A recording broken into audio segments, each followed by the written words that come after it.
Hello. हाँ, hello students. मैं कुछ रे ऑप्टिक्स और वेव ऑप्टिक्स की प्रॉब्लम कराऊंगा। तो अब आप इसको ऐसा समझिए कि कोई लाइट रे जा रही है और ये डेंसर मीडियम है, ये डेंसर से रेयर में जा रही है और क्रिटिकल एंगल सी है।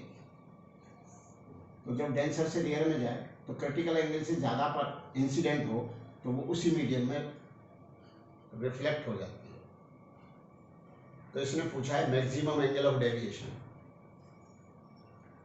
तो सी के करस्पॉन्डिंग तो ये यहाँ पर पाई/2 हो जाएगा, लेकिन सी से जरा सा ज़्यादा होते ही ये रिफ्लेक्ट हो जाएगी और ये रिफ्लेक्ट जो हो जाएगी तो यही सबसे ज़्यादा डेविएट होगी, डेविएशन। अगर इससे कम पर आएगी तो वो रिफ्रैक्ट होगी तो डेविएशन घटता जाएगा, और अगर इससे ज़्यादा पर होती जाएगी तो फिर ये एंगल घटता जाएगा। देखिए आप, मानो बिल्कुल यूं ही आ रही है स्ट्रेट, तो करीब करीब स्ट्रेट ही चली जाएगी, 90 वाली 90 पे जाएगी तो डेविएशन 0 हो जाएगा। तो किसी ने कहा 0 पे आ रही है तो फिर रिफ्रैक्ट हो जाएगी, तब भी डेविएशन 0 होगा। लेकिन कब सबसे ज्यादा होगा? जब वो सी पर आकर, तो ये सी होगा, ये सी होगा और ये यहां से यहां तक ये पाई होगा, स्ट्रेट लाइन। तो जानी यो थी रे और चली यो गई, तो डेविएशन यही तो हुआ। इधर रे हो या इंसान हो, जाना था इधर, चला गया इधर, तो डेविएशन हो गया π-2c। ये आंसर हो गया इस सवाल। नेक्स्ट, मैक्सिमम डेविएशन, इससे ज्यादा नहीं हो सकता। नेक्स्ट प्रॉब्लम है कि एक कोई पॉइंट सोर्स ऑफ लाइट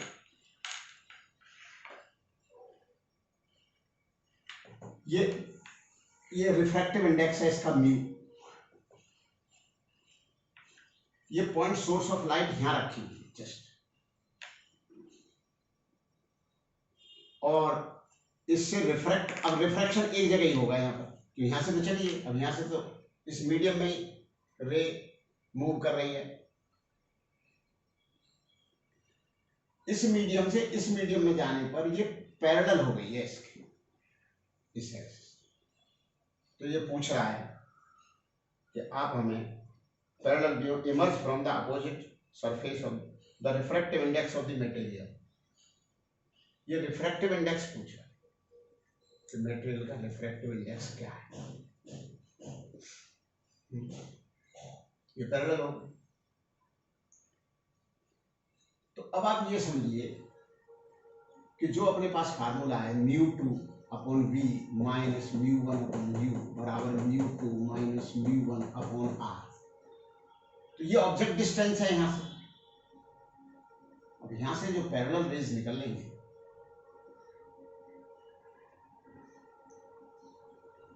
तो ये 2r ऑब्जेक्ट डिस्टेंस है। अब इधर की साइड को प्लस मान लो और ये माइनस मान लो, तो u पुट हो जाएगा -2r, और μ1 क्या है, जो इस मीडियम का म्यू है वो पुट हो जाएगा म्यू, और बाहर एयर है तो ये पुट हो जाएगा 1, और v इन्फिनिटी है क्योंकि पैरेलल हो गई है, तो μ-1 अपॉन रेडियस ऑफ कर्वेचर। तो इस साइड में इसका सेंटर ऑफ कर्वेचर है इस सरफेस, तो ये पुट होगा -r। अब आप इसको कैलकुलेशन कर लीजिए, ये 0 हो गया, ये μ/2r हो गया, μ/2r, μ/2r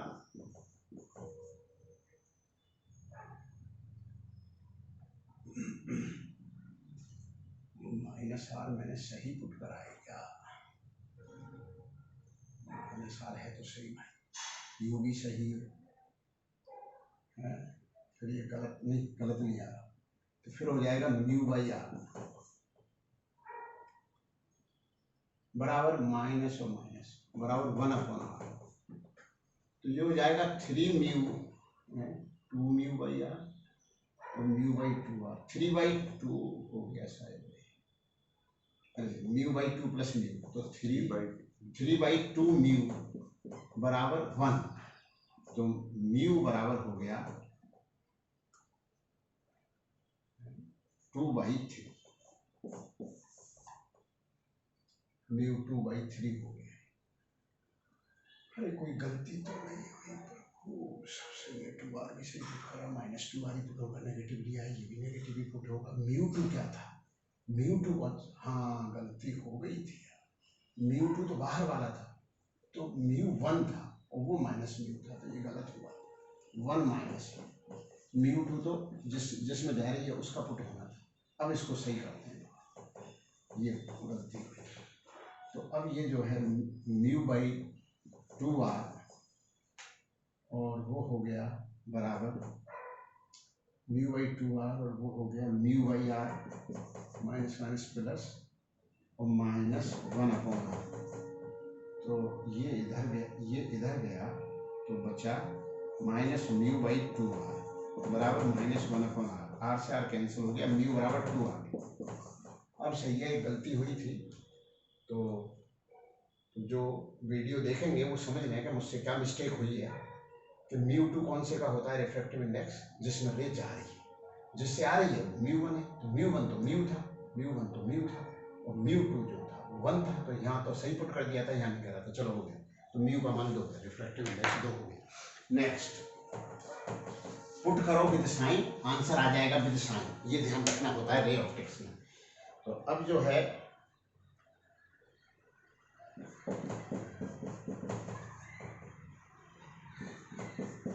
अब ये पूछा गया, बहुत इजी सवाल है। कोई लेंस है, उसकी फोकल लेंथ 15 सेंटीमीटर है, उसके मटेरियल का जो रिफ्रैक्टिव इंडेक्स है वो 1.5 है with respect to surrounding, surrounding में एयर है। अब इसी लेंस को पटक दिया गया पानी में, वाटर है, जिसका रिफ्रैक्टिव इंडेक्स 4/3 है। अब पूछ रहा है फोकल लेंथ क्या, पहले क्या दे रखी है, फोकल लेंथ 15 सेंटीमीटर और मटेरियल ऑफ द लेंस का रिफ्रैक्टिव इंडेक्स 1.5 है। अब पानी है यहाँ पर, अब कितने फोकल लेंथ का ये बिहेव करेगा। अब ये करेगा ज्यादा फोकल लेंथ का, मतलब कम पावर का, क्योंकि फोकल लेंथ कोई एब्सोल्यूट टर्म नहीं है। तो जो वहां पर म्यू आता है फार्मूले में, विद रेस्पेक्ट टू सराउंडिंग आता है, तो अब इसको कर देते हैं, इसमें कुछ है ही नहीं, lens maker formula is μ-1 × 1/r1 - 1/r2 का नाम के रख लेते हैं, वो तो वही रहेंगे, 1/r1 - 1/r2 वाटर वही रहेंगे बस।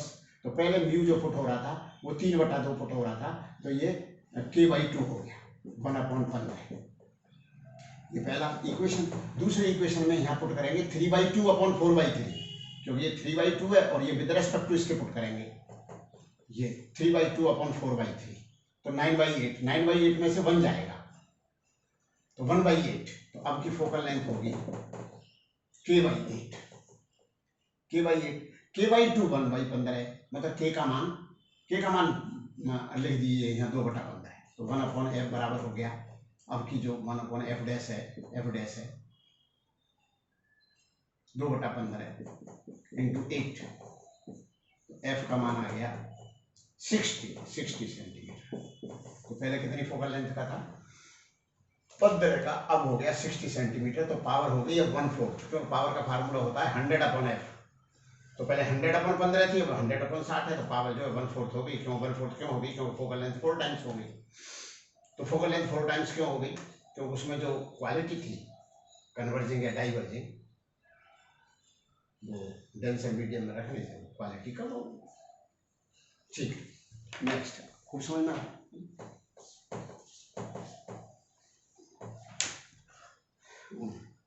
ये है लेंस, ये 2 मीडियम में रख दिया गया है।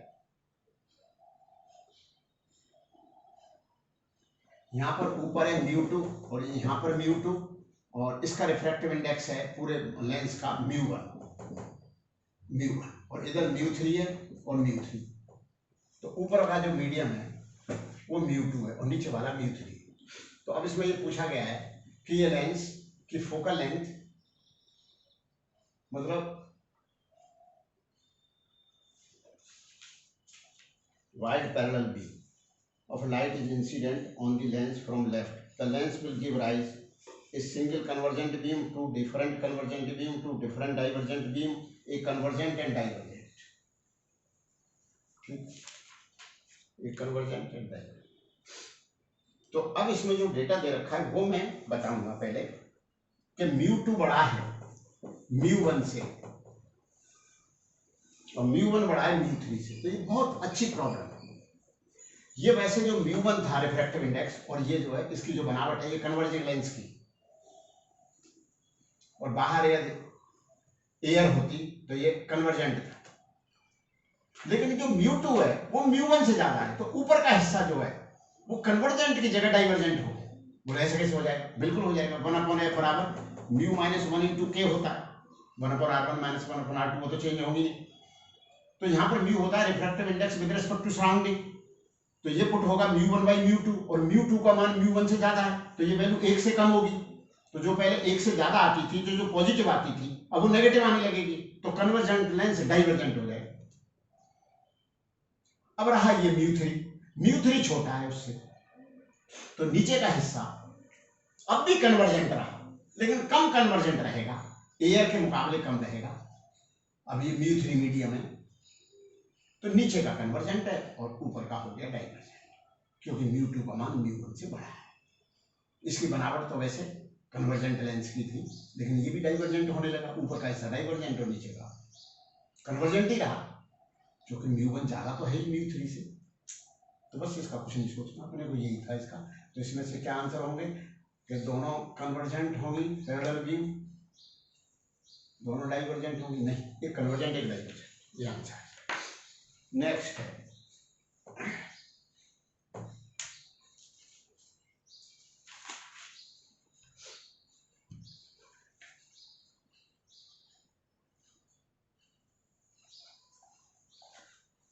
अब इसने पूछा a convex lens of focal length 40 centimeter convex and a concave lens of focal length concave है 40 centimeter, concave 40 centimeter concave, and another concave lens of focal length 15 centimeter. This is concave और ये convex। तो वैसे बनावट भी वैसी है, concave convex 40 50। तो कह रहा है कि ओवरऑल इसकी जो पावर है वो क्या होगी? एक्चुअली में ये कॉनकेव और ये कॉन्वेक्स ये तो न्यूट्रलाइज ही हो गई आपस में, क्योंकि फोकल लेंथ बराबर है, एक की +40 एक की -40, अब ये बची माइनस वाली, तो ये ओवरऑल कॉनकेव बिहेव करे। अब पूछ रहा है उसकी पावर क्या होगी? तो कॉनकेव वाली को पावर नेगेटिव लेते हैं और कॉन्वेक्स वाली को पॉजिटिव लेते हैं, तो पावर नेगेटिव होगी। और नेगेटिव होगी कितनी? नेगेटिव पावर होगी कितनी? 100/-15, क्योंकि इसकी फोकल लेंथ नेगेटिव ली जाती है, इसकी पॉजिटिव ली जाती है, इसकी पॉजिटिव ली जाती है। ये तो नहीं, ये तो नेगेटिव है, ये तो कॉनकेव, ये तो न्यूट्रलाइज ही हो गए दोनों। वैसे नेट ऐसे निकालते हैं 1/f1 + 1/f2 + 1/f3, तो एक की 1/f1 1/40 थी, -1/40 थी, -1/15 थी, तो 1/f जो है -15 रह गई, -15 रह गई थी, तो ये पावर आ गई 6 पॉइंट समथिंग नेगेटिव, 6 पॉइंट 67 क्या बता रहा? 67 तो नहीं आएगी, ना 67 नहीं आएगी, 10 बचेगा, 67 नहीं आएगी, ठीक, -6.6, 15 × 90 10 बचे, ठीक, ओके।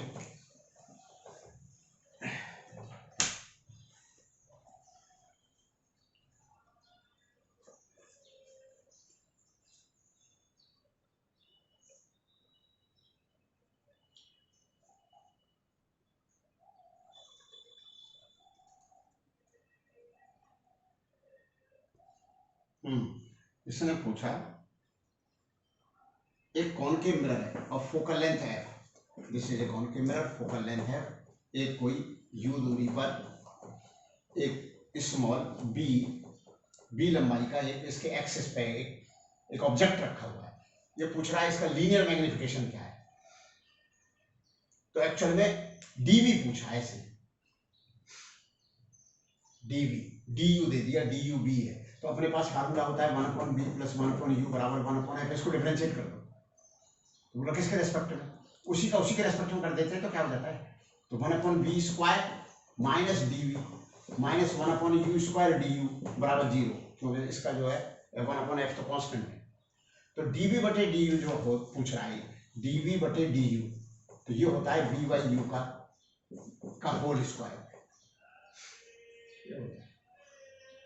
ये आ जाता है ऐसे। उधर v बाई यू अपन जो कैलकुलेट करते हैं वो u दूरी के करस्पॉन्डिंग v निकालना पड़ेगा अलग से, क्योंकि अपने को तो केवल u दिया है और ये b दी है, तो b जो यूज हो जाएगा वो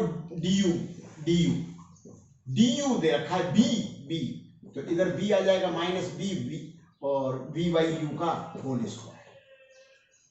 अब इसने हमें v तो दिया नहीं, तो चलो नहीं दिया तो कोई बात नहीं, u और f तो दिए हैं, तो v कैलकुलेट कर दो, तो 1/v बराबर है 1/f माइनस 1/u, तो uf ऊपर हो गया u माइनस f, तो 1/v तो v बराबर हो गया uf upon u minus f, ये पुट कर दो, तो minus b uf upon u minus f upon u, क्योंकि तो v बाई u कैलकुलेट कर दो, v बाई u, तो u यहां मत लिखो, v बाई u इसका होल स्क्वायर, तो ये जो dv लंबाई है वो इतनी बड़ी बन जाएगी वहां जाके f upon u minus f का होल स्क्वायर।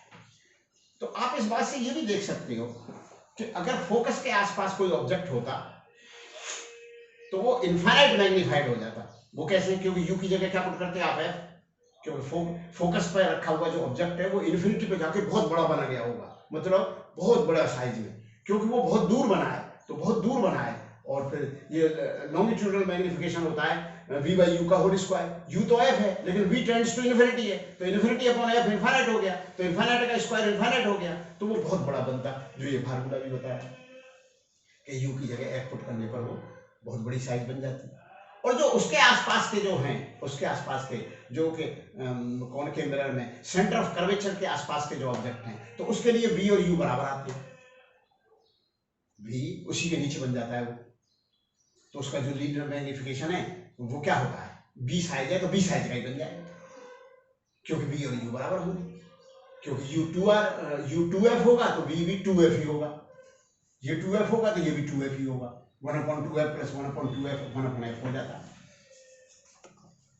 तो अब ये ध्यान रखिए कि जो longitudinal magnification dv by du क्या होता है, माइनस v बाई u का होल स्क्वायर, तो पॉइंट टू पॉइंट इसका मैग्नीफिकेशन निकालना पड़ता है। ये सवाल काफी अच्छा है। नेक्स्ट, तो ये इसका आंसर हो गया f upon u minus f का होल स्क्वायर इंटू b। इसमें माइनस लगाया नहीं है तो माइनस हम भी ना लगाएंगे, मैग्नीट्यूड पूछ रहा है, बात खत्म। नेक्स्ट आंसर आ गया।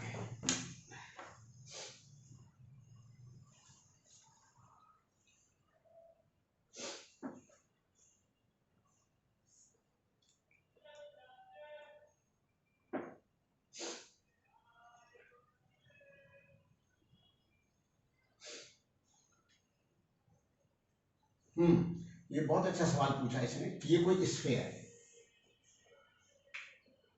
इसका हाफ पार्ट ये सिल्वर्ड कर दिया, मतलब अब जो है ये ओवरऑल ये जो चीज है ऐसे बिहेव करेगा जैसे कोई रिफ्लेक्शन है, क्योंकि ऑब्जेक्ट अब इधर तो रख नहीं सकते, क्योंकि यहाँ से जाने वाली रे पार ही नहीं होगी, क्योंकि सिल्वर्ड कर दिया गया, ऑब्जेक्ट इधर रखा जाएगा और देखने वाला भी इधर ही होगा। तो लेंस और मिरर की पहचान क्या है कि मिरर में ऑब्जेक्ट और देखने वाला एक ही तरफ होते हैं, इमेज किधर भी मैंने इमेज की बात नहीं कर रहा, और लेंस में क्या होता है, ऑब्जेक्ट एक तरफ होता है, देखने वाला दूसरी तरफ होता है।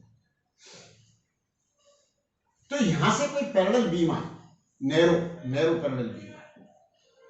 पैरेलल बीम अल्टीमेटली यहां से रिफ्रैक्ट होगी, फिर यहां से रिफ्लेक्ट होगी, फिर रिफ्रैक्ट होगी, तो अल्टीमेटली वो कैसी होगी, यूं पूछ लिया है। Narrow parallel beam light is incident on the atmosphere symmetrically with respect to the silvered part. The light finally emerging from the sphere will be. ये बहुत ज्यादा अच्छा सवाल है, तो इसमें फार्मूला लगेगा वो, और इसका रिफ्रैक्टिव इंडेक्स मुझे 2 दे रखा है, तो पहले लगेगा रिफ्रैक्शन का फार्मूला। तो रिफ्रैक्शन का formula on the curve surface हमारा ये होता है, पहले फार्मूला लिख लो, μ2 by b minus μ1 by u बराबर μ2 माइनस μ1 अपॉन r, ये होता है। जो पुट करोगे तो साइन पुट कर दो, तो आप ले लो कुछ जो आपके मन में, ये पॉजिटिव या नेगेटिव खत्म, नहीं मान। तो जो u पुट होगी वो माइनस इन्फिनिटी होगी, तो ये तो वैसे ही 0 हो जाना है, और μ1 पुट होगा 1, तो ये माइनस, और ये माइनस इन्फिनिटी पुट हो गया, तो ये 0 हो गया। अब μ2 2 है, 2 दे रखा है रिफ्रैक्टिव इंडेक्स इसका 2, और v के बारे में मत सोचिए क्योंकि v आएगा विद साइन, जो आएगा वो विद साइन आएगा, जो पुट करना है वो विद साइन पुट करना है, ऐसे समझा करो। पुट करने को विद साइन करो, जो आएगा वो विद साइन आ जाएगा, तो इसके बारे में मत सोचिए। तो μ2 2 है क्योंकि यहाँ से यहाँ गई, तो सेकंड मीडियम वाला μ2 होता है, और जिससे आ रही होती है वो μ1 होता है, μ1 1 है। अब radius of curvature positive put होगा या नेगेटिव पुट होगा, ये सोचने वाली बात है। ठीक है ना? तो ये सोचने वाली बात। हाँ, तो इसमें क्या सोचना है, क्योंकि इसका सेंटर ऑफ कर्वेचर इधर है और इस साइड पॉजिटिव है, तो r पॉजिटिव भी पुट हो जाएगा। तो ये क्या हो जाएगा, 2/v बराबर 1/r, तो v बराबर 2r। ये तो बहुत अच्छा है, ये तो बहुत ही अच्छा रहा सवाल। अब इसमें कुछ है ही, बोलो क्यों नहीं है, अभी बताते हैं क्यों नहीं। v बराबर 2r है, तो ये सारी रेज जो है वो यहाँ आके यो हो गई है इसी पे, बस। ये तो बहुत सुंदर बात है, क्योंकि अब यहाँ का काम मुझे करना ही नहीं पड़ेगा। तो ये जो रे आई वो रिफ्लेक्ट होकर इधर चली जाएगी, और ये जो आई वो इधर चली जाएगी। मतलब दोबारा से जो अपन मानेंगे ना, मतलब यहाँ का जब इसी पे बन गया, तो इससे रिफ्लेक्शन के द्वारा जो इमेज बनेगी वो ही बनेगी। बोलो यूं कैसे, मैं बता देता हूँ यूं कैसे। ये कोई प्लेन मिरर है, अब मुझे अपना मुंह देखना है, अपने होठ देखने, अपनी आंख देखनी है, और मैंने क्या काम करा, यूं लगा, तो इसकी इमेज कहाँ बनेगी, इसकी मैंने उस मिरर को, तो यही बनेगी, क्योंकि दूरी, तो ये तो खुद ही यहाँ है, ऑब्जेक्ट यही है, बस जो इसके द्वारा इमेज बनी है वो इसका ऑब्जेक्ट माना जाएगा। तो ये कहाँ पर है, यहीं पर है, तो मिरर से कोई दूरी ही नहीं है इसकी, तो मिरर से कोई दूरी नहीं है, तो ये ही बन जाएगा। अब यूं समझो, यहाँ से रे लौट के जाए, अब रे लौट के जा रही है, तो इधर से अब दोबारा से ये जो है ये ऑब्जेक्ट डिस्टेंस होगा, ऑब्जेक्ट डिस्टेंस। फिर ये फार्मूला लगा दो। अब फार्मूला लगाते वक्त ये ध्यान रखना है कि अब μ2 जो है वो 1 है और μ1 2 है। पहले गलती तो नहीं करती मैं, μ2 को 2 लिया, μ1 को 1 लिया, सही है, μ2 को 2 लिया, μ1 को 1 लिया। पहले आ रही थी एयर से ग्लास, अब जाएगी ग्लास से एयर, इसी फार्मूले को लगा दो और पुट कर दो विद साइन, तो अपने आप पता लग जाएगा। तो फार्मूला है μ2/v माइनस μ1/u बराबर μ2 माइनस μ1/r। अब पुट करूंगा विद साइन, तो मैं मान लेता हूं जो इधर से रे आ रही है मैं इसको नेगेटिव और ये पॉजिटिव, तो क्या दिक्कत है अपने को, इस सरफेस से हो रहा है रिफ्लेक्शन, तो यहीं से दूरियां नापी जाएंगी, सारी दूरियां यहां से नापी जाएंगी, सारी नाप लेते, देख लेते। अब μ1 का मान 2 है और u का मान -2 आ है, क्योंकि यहां से इधर है तो -2 आ है, और ये μ1 तो μ1 तो ये तो रिफ्रैक्टिव इंडेक्स है, ये तो पॉजिटिव ही होते हैं, तो ये μ1 2 है और μ2 1 है, और v कैलकुलेट करना है, तो ये विद साइन आएगा। μ2 कितना है, 1 है, μ1 कितना है, 2 है। अब r क्या है वो सोचना पड़ेगा। बोला वो कैसे सोचें, वो सोचते हैं अभी। पहले r मैंने सही पुट करा था क्या यहाँ पर, क्योंकि r इधर था और इधर वाली चीज पॉजिटिव थी, तो पॉजिटिव ही पुट कर दी थी, सही पुट करा।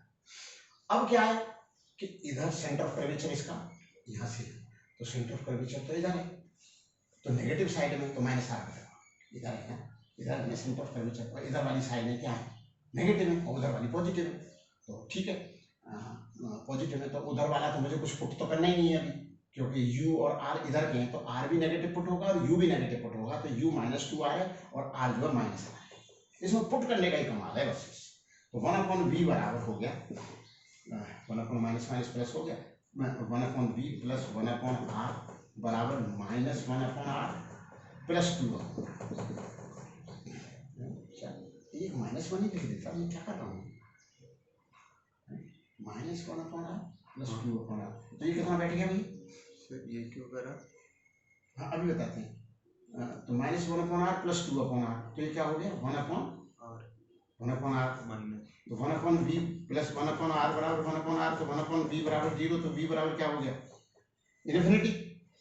क्या हो गया, इन्फिनिटी।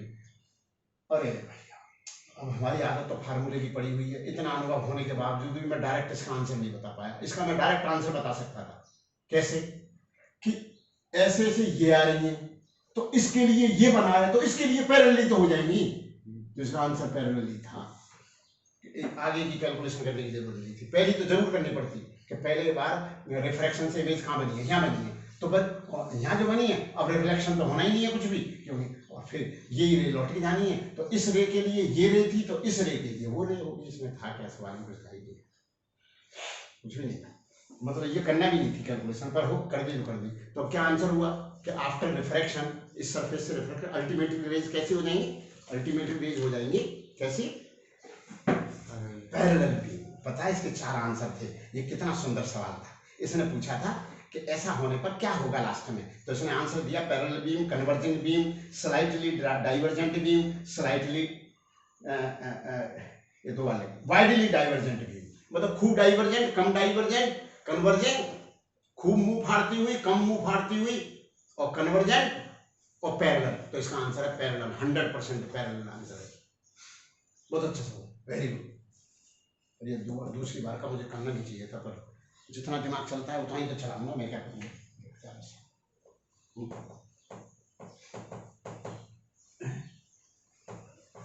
ठीक है, ठीक है।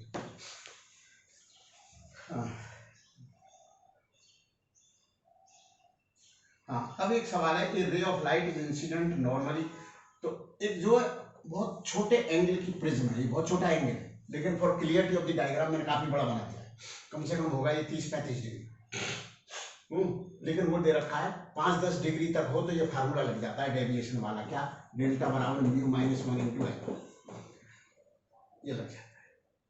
तो इसमें तो क्या पूछा गया है कि कोई जो इस पर जो बीम गिरी है और जो इसका रिफ्रैक्टिव इंडेक्स है इसका, वो जो है वो दे रखा है 1.54 है इस मटेरियल, और इस पर नॉर्मली गिरी है, तो जो नॉर्मली गिरी है वो तो 0 पे आई है, तो नहीं है यहाँ पर, तो रिफ्लेक्शन 0 वाली 0 पे चली जाएगी, ये तो कोई खास बात है ही।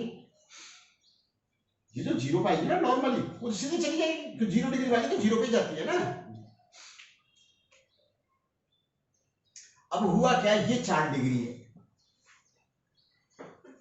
ये 4 है, ये 90 है, तो ये क्या है 86 है, तो ये क्या है वही 4 है, कितना है 4। तो आपको पता हो कि अंदर के जो एंगल के दोनों जो रिफ्रैक्शन होते हैं उनका सम ये होता है, लेकिन एक तो एंगल तो 0 है, तो दूसरा यही तो R1 + R2 क्या होता है, angle of the prism, angle of the prism, angle of the prism 4 degree है।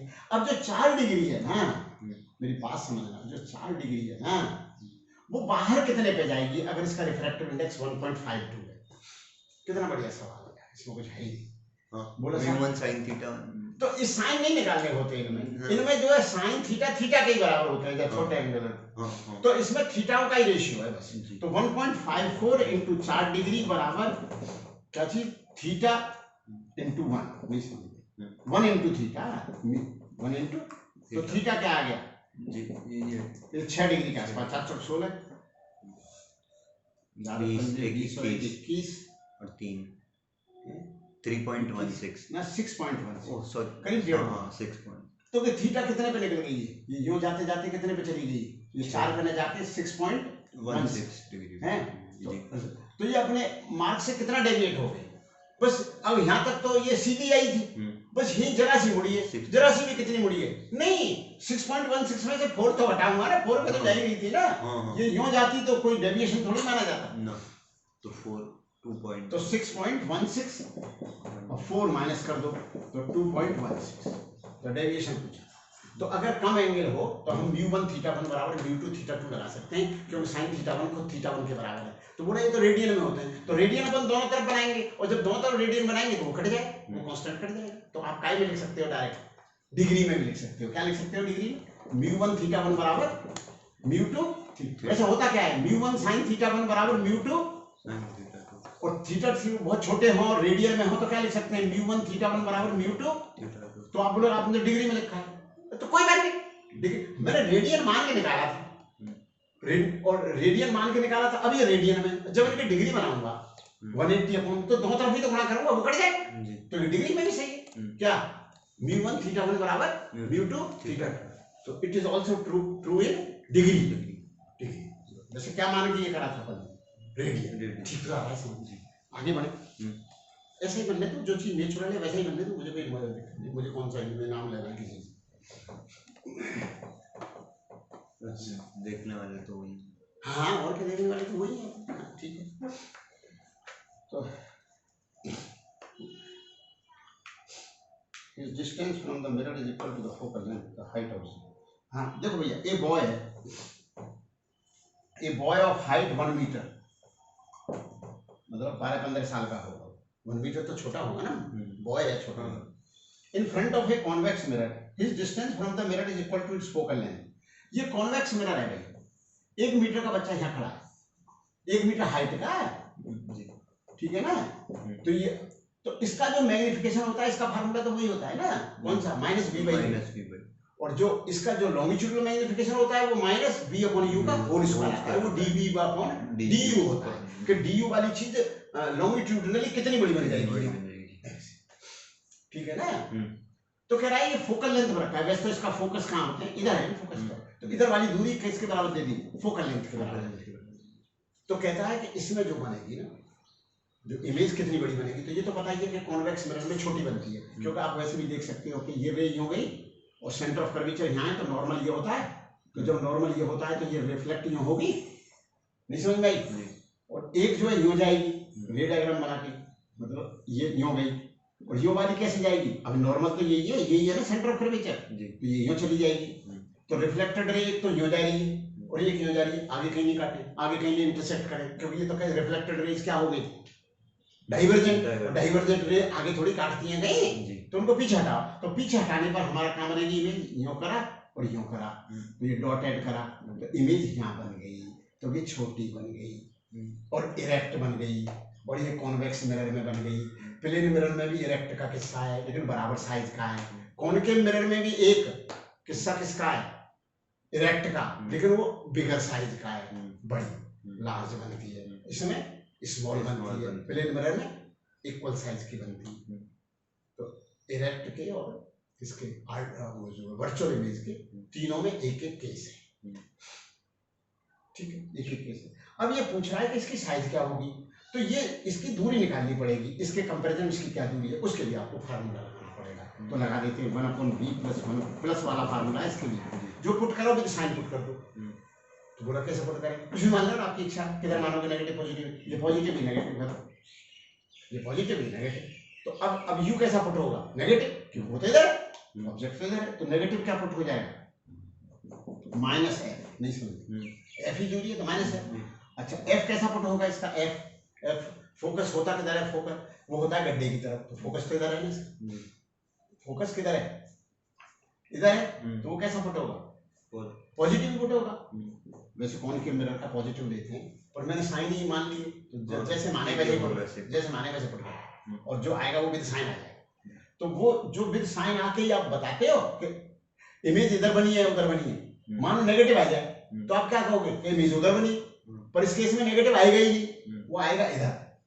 तो देखो आपका आ रहा है, तो कितना आ गया, 1/v = 2/f, तो v बराबर क्या आ गया, f/2, मतलब आधी दूरी बन गया, f की चीज f/2 पे, f की चीज f/2। तो इस केस में क्या होता है, कितनी दूरी पे रखो, आप कितनी भी दूरी पे रखो, तो इमेज कहाँ बनेगी, हमेशा दूसरी तरफ बनेगी, और उससे कम दूरी पे बनेगी, और उससे कम दूरी पे बनेगी। तो इसलिए हमेशा कैसी बनती है, छोटी, क्योंकि मैग्निफिकेशन होता है v/u, और v हमेशा u से कम होगा मैग्नीट्यूड, नहीं यही बस हो गया। तो अब ये 1 मीटर का लड़का था, तो यहाँ कै मीटर का खड़ा हो गया, आधा मीटर हो गया, समझ में आ गया, ठीक है ना।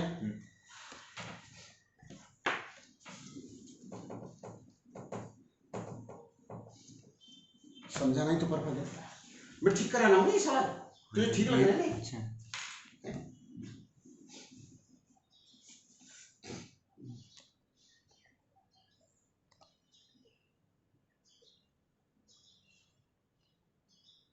हाँ अब सुनिए, एक कोई प्रिज्म है जिसका अपेक्स एंगल है जो 30 डिग्री, ये वाला जो यूज में आता है, हमें एंगलों से कोई मतलब ही नहीं है। तो एक रे आ रही है, incident normally on one of the face, ये नॉर्मली गिर गई,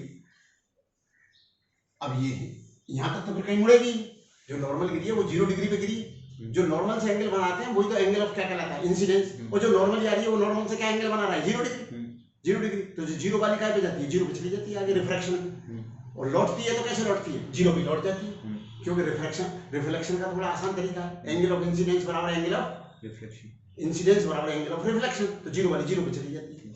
लेकिन यहाँ का क्या फार्मूला है, एक मीडियम से दूसरी मीडियम में जाने का क्या फार्मूला है, μ1 sin θ1 बराबर μ2 sin θ2, लेकिन θ1 के लिए 0 के लिए 0 ही होता है दूसरा, क्यों, तभी तो इक्वेशन सेटिस्फाई होगा, कैसे सेटिस्फाई होगा, क्योंकि sin 0 0 होगा, उधर भी 0 तभी होगा, क्योंकि μ1 और μ2 तो कोई 0 है नहीं, तो 0 के लिए तो 0 ही होता है, बाद बाकी तो और किसी एंगल पे आती है तो क्या करना पड़ता है, म्यू 1 sin थीटा 1 बराबर म्यू 2 sin थीटा 2। और रिफ्लेक्शन में क्या करना पड़ता है, एंगल ऑफ इंसिडेंस बराबर एंगल ऑफ रिफ्लेक्शन, वो तो बराबर ही है दोनों एंगल।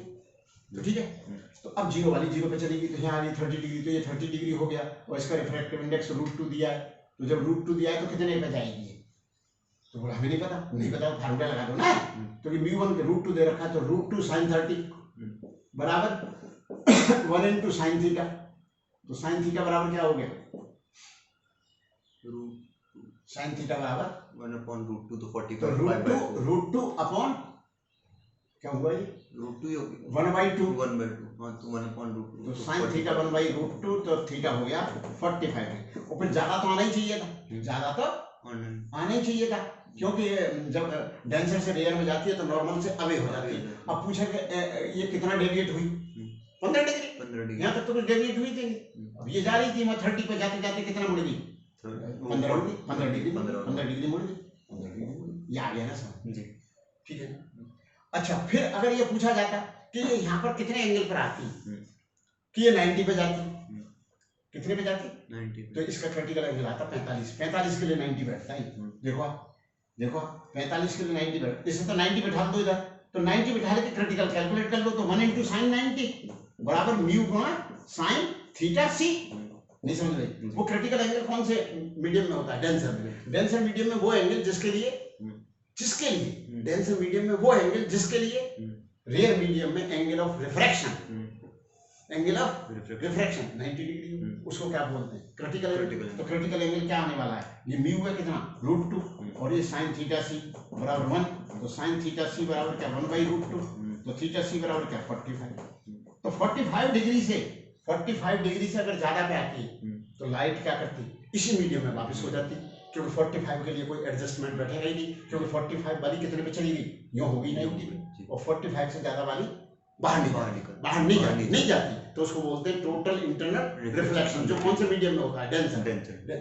तो जब रे कहाँ जाने को आमादा होती है, डेंसर से रेयर में जाए और क्रिटिकल एंगल से ज्यादा पे गिर रही हो नॉर्मल से, तो वो डेंसर मीडियम में ही वापस हो जाती है। फिर जब वापस होती है तो फिर लॉ का पालन करती है कि 45 पे आई है तो जाएगी कितने पे, 45 पे, 60 पे आई है तो जाएगी 60 पे, फिर वो अपने वो लॉ ऑफ रिफ्लेक्शन का पालन करती रहती है, बड़ा अच्छी तरह पालन करती है। लॉ ऑफ नेचर कभी गड़बड़ नहीं होते, ये तो इंसान ही है जो हर से नेचर को बदलता रहता है, ये नहीं बदलते कभी, क्योंकि ये तो लॉ ऑफ नेचर है, नेचर। नेक्स्ट, ठीक है भाई, तो ये वाली कितने पे गई थी, 30 डिग्री वाली किसमें चली गई थी, 45, और एंगल ऑफ डेविएशन पूछा जाएगा तो क्या बताओगे, 15 डिग्री। आगे था समझ में, ठीक है।